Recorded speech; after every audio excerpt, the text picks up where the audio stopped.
دور دراز کے کسی قصبے میں ایک محنتی لکڑہارا رہتا تھا۔ وہ دن بھر کڑی محنت سے قریبی جنگل میں لکڑیاں کاٹا کرتا تھا۔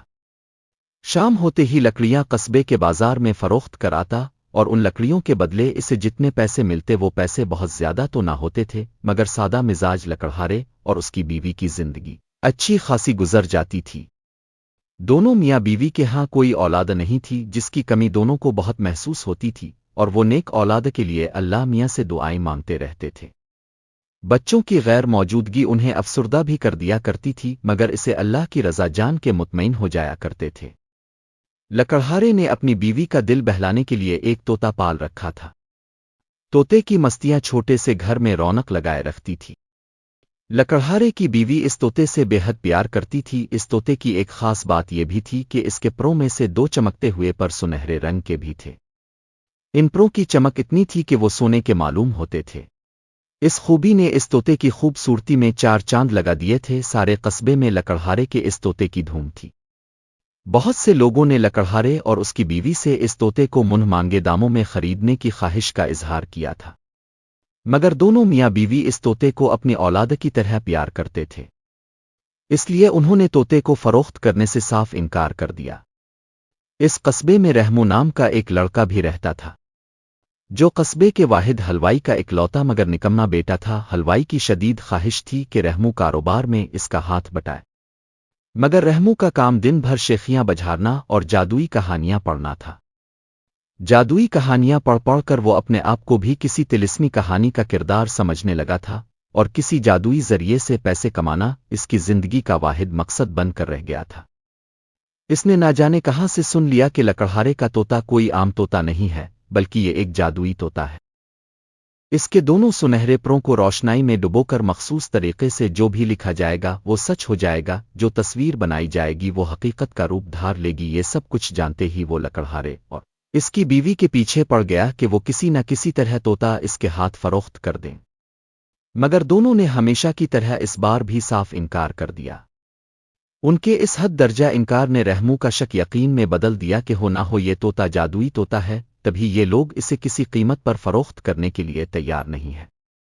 اب حال یہ تھا، رحمو طوطا حاصل کرنے کے لیے دن بھر مختلف منصوبے بناتا رہتا تھا۔ بہت سوچ بچار کے بعد وہ اس نتیجے پر پہنچا کہ اس طوطے کو چرائے بغیر کوئی اور طریقہ نہیں ہے۔ لکڑہارے کے گھر کی دیوار زیادہ اونچی نہیں تھی۔ رحمو کے خیال میں رات کے اندھیرے میں وہ آسانی سے اس دیوار کو پھلانگ کر طوطے کا پنجرا اٹھا کے لا سکتا تھا۔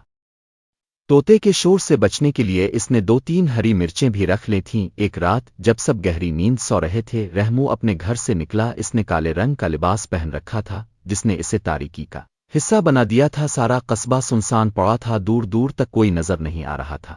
وہ احتیاط سے چلتا ہوا لکڑہارے کے گھر جا پہنچا۔ آگے پیچھے نظر دوڑا کر وہ جھٹکے سے دیوار پر چڑھ گیا، مگر جب دوسری طرف اترنا چاہا تو ایک دم اس کا پاؤں پھسلا اور زوردار آواز کے ساتھ رحمو لکڑہارے کے صحن میں جا گرا۔ لکڑہارا صحن میں بچھی ہوئی چارپائی پر سو رہا تھا۔ وہ رحمو کے گرنے کی زوردار آواز سے آنکھیں ملتا ہوا جاگ اٹھا۔ حواس بحال ہونے پر کیا دیکھتا ہے کہ گھر کے صحن میں ایک اجنبی شخص سر سے لے کر پاؤں تک کالے کپڑوں اور چہرے پر نقاب ڈالے پڑا ہے۔ لکڑہارے نے شور مچا دیا اور دیکھتے ہی دیکھتے آس پاس کے گھروں سے لوگ ڈنڈے لے کر لکڑہارے کے گھر میں داخل ہو گئے۔ چور کو دیکھ کر غصہ تو سب کو بہت آیا، مگر اس کی یہ حالت اور درد بھری صدائیں سن کر اس چور کو اٹھایا اور چارپائی پر لٹا کر اس کا نقاب الٹ دیا۔ نقاب کا الٹنا تھا کہ رحمو کا چہرہ سب کے سامنے آ گیا۔ لوگوں پر حیرت کا پہاڑ ٹوٹ پڑا۔